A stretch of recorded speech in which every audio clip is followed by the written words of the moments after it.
Okay, guys. Morning. This session we're going to be covering our reporting processes. This is a vital part of the business, and we've got quite a few processes on the reporting side we need to follow, so that your numbers add up to the correct numbers. So I'll just run through a few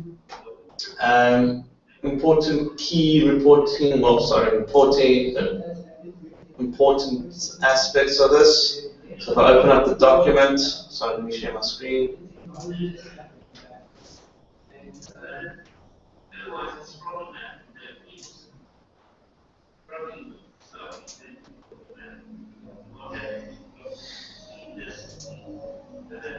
Okay. So this is a lead gen report, okay, for this year, going from Q1, Q2, Q3, Q4. We're currently obviously in Q3, but there are quite a few things that you will need to input on your side. If I just scroll to the most important parts of this, we have lead gen stats. So every day you'll be required to input the amount of calls you made, emails sent, emails from LinkedIn. Also include how many responses you've got, and your conversations to decision makers, the amount of meetings you've booked for the day, the amount of meetings that were done for the day, and any opportunities that might have risen out of those conversations.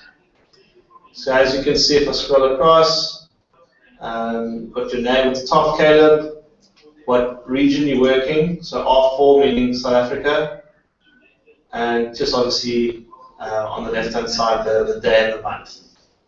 So this must be filled out every day, and everyone is on this lead gen. So this is vitally important, so we can obviously maintain benchmarks and make sure that you guys are hitting the minimum benchmarks or exceeding the benchmark, so we can get visibility. And this is visible to everyone in the lead gen team and to the management team as well. All right. There is also a UK emailing campaign, a tracking sheet, and that's just for the UK, so we can track how well we are doing in the UK. And we have different mail codes here with different messages that we try to gauge its effectiveness. So we will experiment with a couple of mails just to find out how well they're doing. So that's just another tracking sheet that if you are in the UK, that you will also just need to include here.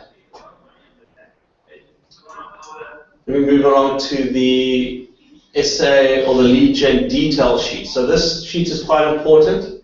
It's actually very important, whereby we get visibility on the person, the lead gen, who has booked a meeting for the salesperson. So you'll see that Caleb, if I take him for example, he has booked a meeting for Chad. The location is Cape Town. The company is called Brand House. The person we're meeting with is Gavin Prensky. It has the account profile, so how big the company is. What sort of decision maker is he? The lead source, what email did you get him on? So if I scroll down, did you manage to book the meeting in your first call? Was it your second call, your third call? Or your first email, second email, third email? Or was it a third email, first call? So you sent him 3 emails and he called up with the first call? Or was it the third email, second call? Or LinkedIn inbound? That's quite vitally important. And then whether it's a net new lead, right? So someone we've never engaged with before, you mark them as net new. If it's someone we've met previously and we met him again and again, it would be a nurture lead. So these are like the relationship building ones. You're just having another meeting with the same person. Or they could be a customer. Or we've got the lead from an event registration. So they came to an event, and we met them at the event. All right? So, say now, like, I'm a bride with someone's dad or something, or a friend's dad, and I start speaking to him. And what would happen then? Like, I don't know, you got him through like that or something. So, say he was the CEO, MD, and he's a decision maker in the business, right? And you're having a chat to him, right? Perfect. If you've managed to set a time and say, hi, John, would you be interested in meeting with one of my sales managers? Then you would, and he agrees to that, then you would put him in the details in here. You put him in Salesforce. I'll also show you remember we did the Salesforce training yesterday, put him in there. You add him to the sheet, and then you would send him a calendar invite for the meeting details and so forth. So, what would you say a lead source? So lead source would be net new. Yeah. Yeah, would be net new. Okay. So yeah, just default to the net new. It's brand new to the company. It's chatted to before. Okay, so scrolling across. So this is the week of meeting booked. So if you booked a meeting like this week, it would be the week of the 4th to the 8th of July. Okay, so you would then leave this space. If I scroll down.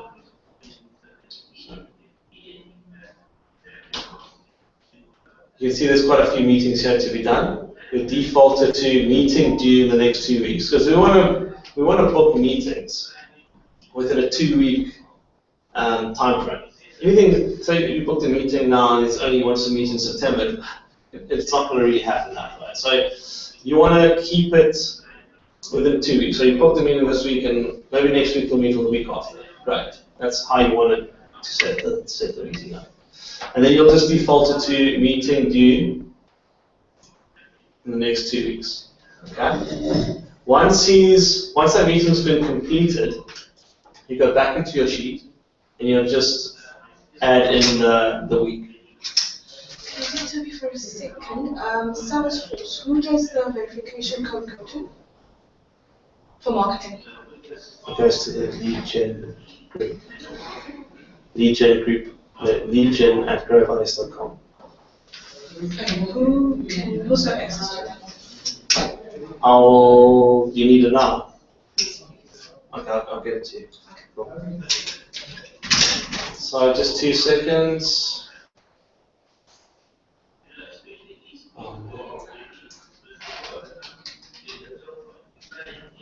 You see this online, right? Yeah.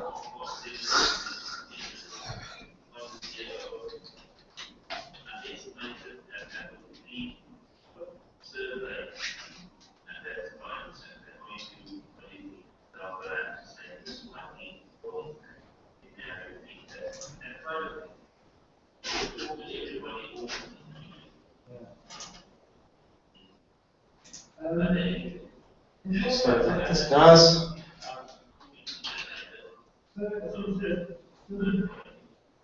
Just for Wednesday, would you like me to prepare a presentation just focused on just how we deal with each list and then carrying out our business case around?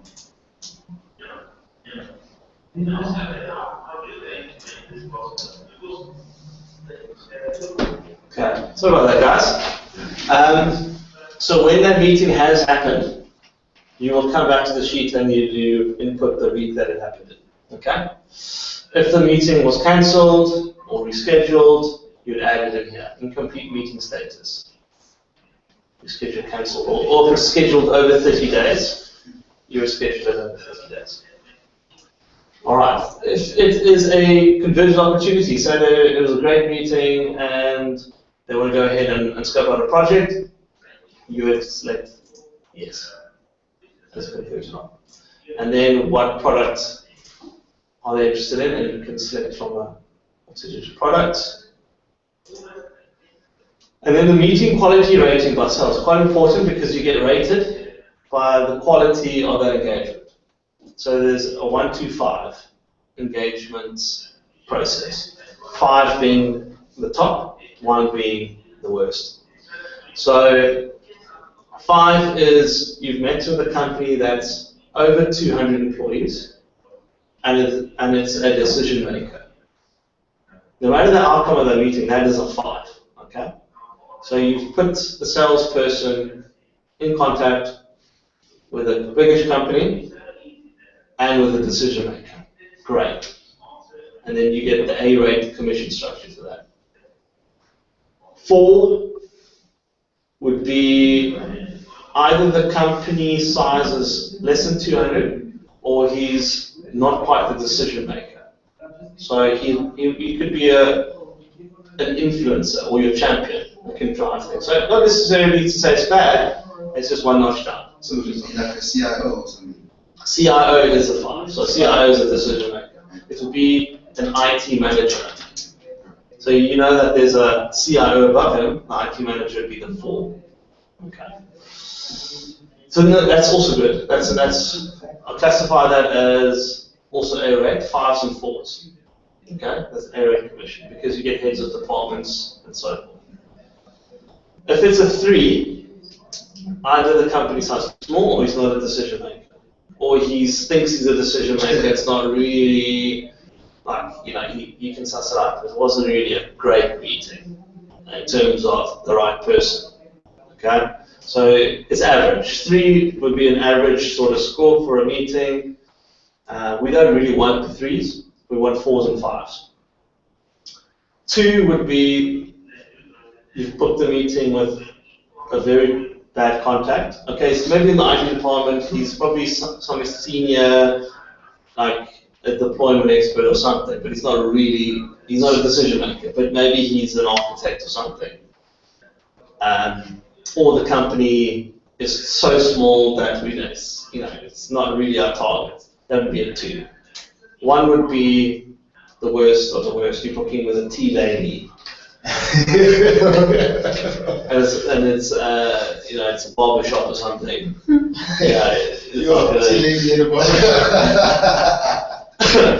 would be totally bad.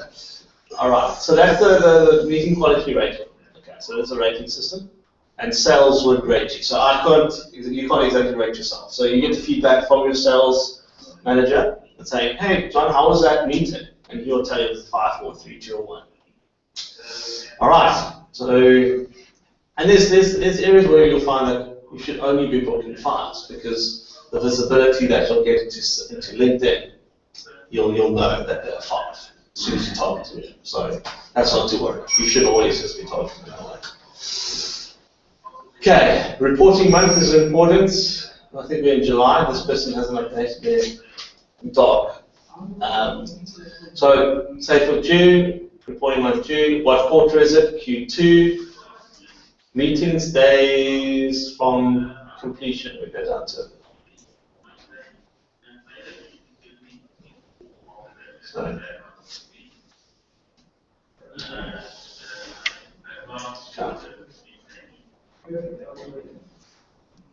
So this is the amount of days that it took from the meeting being booked to being completed. So how long did that take? So if I book the meeting today and the meeting happens tomorrow, it's 1 day. That's what it means. If I booked it today, the meeting's in 2 weeks' time, it's 14 days. If there's any pipeline value, say it was a really good meeting and there's actually opportunities there with pipeline value, then you would add it in here. All right? And some guys add that, if there's anything that was closed won, a closed deal, you add it in there. Commission earned, some people put it there, but we'll do commission runs once a month. So commission runs from 15th to the 15th, and then you get paid off on that month. But we'll go into a little more of it later. So just to recap, the 2 or the 3 main reporting areas you need to focus on is lead gen stats, your daily stats. So keep a daily record of your stats. Let's go back to the previous one. There's converted up there. Wouldn't that be closed? No, Closed it's one? closed. So what happened then? It just means it went to phase 2. So And then they just obviously back down to something. Not necessarily, no. It's still open. It's still a process. Oh, okay. So there's a 10 phase sales cycle. You guys obviously phase ones and ones. You want to get into phase twos, and then the sales will take it over from phase 2, 3, 4, 5, 6, 7. So sales only deals with sort of leads that are in phase 2. So they want to get stuff that's can close, that there's potential deals, and we focus on the guys that. So it's a churn, you're churning the leads into phases. But you'll understand that in more detail as we go along. So if it's a converted op, means that yes, it's a project on the cards. That's all it means. Yes, there's a project that they want to do. That's basically what it means. And then if it does add up to any pipeline or any proposal's been sent out, you'll see these values here. And if it does close, you'll see here. Okay. And just to go back, obviously this is your daily reporting, so you need to add your daily figures in here, how many calls, emails, etc., etc. And if you're in the UK, you're filling in this information as well, UK email campaign tracking, lead gen stats. And once you've booked a meeting, only once you've booked a meeting, it goes into this. So everyone's got a space to add in their meetings book. Okay. There is also an overview, lead gen benchmark. So you'll have a sheet where you can, if you're not sure of your benchmarks, it'll be in here. It'll be added to the sheet. There's also activity incentives, so that you can go home early on a Friday. Which lots of guys want to go home early on a Friday. And there are other cash bonuses, etc. So have a look at the sheet. It will tell you exactly what you need to do. So your benchmarks can get exempt if you book 2 or more meetings in a day, new or nurture. So then if you book 2 meetings, if you come into work, say, pick up the phone, you've got 2 CEOs, benchmarks exempt, no benchmarks. So that's the cool thing about it. We worry about just the meetings book. But if you're not hitting benchmark, if you're not getting the meetings, then you need to be hitting benchmark. So it's just, just to keep it there. Some of the guys, when they come in, they need to do more than others, some less than others. But it's all about getting to that number. Just some other lead gen housekeeping while I'm on this. No listening to music in the mornings at all. You can, if you guys are doing your catch up on your reports in the afternoons and so forth, fine. Put it on speakers. Listen to some music and stuff. Failure to hit weekly benchmarks equals no football or leave early for individual. So, but if you've hit your meetings done, then obviously benchmarks are exempt.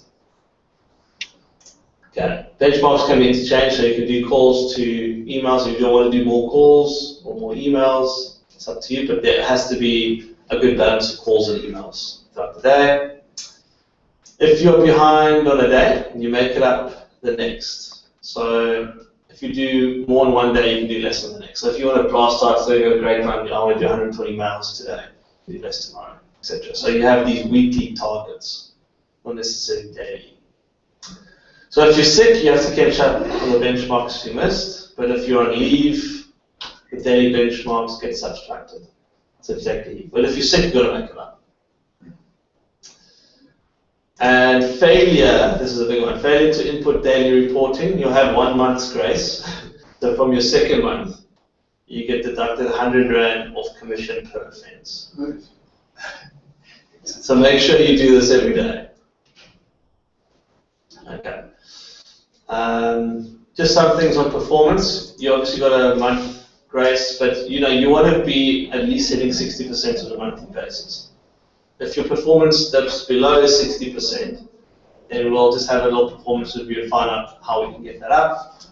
The best performing lead gen for the month receives an added cash bonus.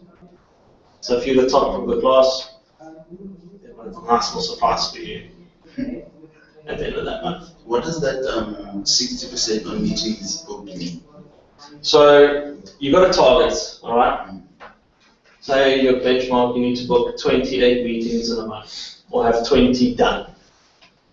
If for some reason you've only booked 10, that means, or you've had 10 meetings done, then you are based on 50%, so you're below 60. But if you've had like 12 done, then you've just hit the mark. So you're going to be over that. So I think it's basically pushing for meetings to be done quite soon after initial content. Yeah. So once they're booked, you want a ratio of about, the benchmark ratio is 75%. So we do understand that there's going to be some drop-offs. When you book a meeting, the guy might have... Or something like next month or something. Next month or something. So you want to have a ratio that's like 75%. So you want 28 meetings booked and 20 of them to be done. If for some reason all of them are done, then you've hit your numbers. You've over-exceeded, which is great. So the most important number to look at is the meeting done number. That's what you get commission on done. Okay? Booking it in is great, but getting it done is another story. And if we look back into the sheet, so for Q2 last quarter, we'll see that there's a booking done ratio. Yeah. Okay. So great, 78, 200%, 105, 70, 42. So he hasn't got a very good conversion, 107, 100% of meetings booked are done, 66, 33, etc. Look at June, 120%, sorry, 85% there, 76%, so he's over the 75% mark, over 75, over 75, over 75, under 75. So you want to be over 75%. And what's the cash added bonus exactly? So when you hit your target of 5 meetings done per week. So if you have 5 done per week, is an added cash bonus. No, I'm saying you said the top of each student. Yeah. So that depends on management. They can say, hey, it's 1,000 rand or 5,000 rand. Oh, it varies, huh? Yeah. So there'll be And then other incentives during the month. So we might have some press campaigns. We have campaigns from internal, external sources, and we just do vouchers and so forth. Keep us motivated. And Obviously, there'll be lunches and so forth. So, and obviously, when you reach your targets and all of that, there's cash bonuses already on there. yeah, so you're making commission. If you're hitting your target, there's extra. Extra on top. So Because you're making commission to begin with. And then if you hit the target, then that's the bonus. you get like sort of accelerators. Yeah. No, I fully understand. Okay, you're excited. I have to. I have to cash up. Sort of like cashing on. Okay, so everyone get this reporting here. Cool. So it's very important. And if you're not sure, there's the meeting quality ratings here. Again, all ironed out. Okay. We have supporting docs, VJ best pictures, our email. So we have quite a lot of information here that you can look through. Everything is here to support you guys. Targets are here. I set the targets every month, depending on the month. So you can see Caleb's target for this month is 28 meetings booked, 20 done, and we should get about 5 opportunities out of that, or 5 converted ops. Okay? In the UK, the benchmarks are a little bit less, 60, 12, 5, because it's a tougher market to engage. And then there's obviously some other bonuses here. Okay, your com, so you can have a look through that. And then this is the overall performance of the team. So you want to look at how the team is doing for the month. So we're in July, and then you'll see our performance. We've done 18 so far and 7 done. 10% on the way, 65% of meetings booked or meetings done target. These commissions are wrong. Let me look here. This is from last year. Cool. Any other questions, guys, on reporting?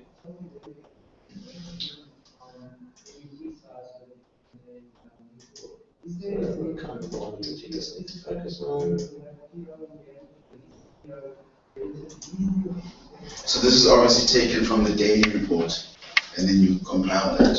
Yeah, so there's a daily, it pulls the information into that master report. But we try to get away from. Transfers from. If this pulls from that sheet, but it also gets, if I go to Salesforce, there's another report in Salesforce, but that will be discussed. Obviously, we went through a bit of Salesforce yesterday with the task activity and how you have to input the meeting and so forth. We will refresh on that again. Let's take a 10-minute break. Let's get some coffee, and we'll start with the next section. Time.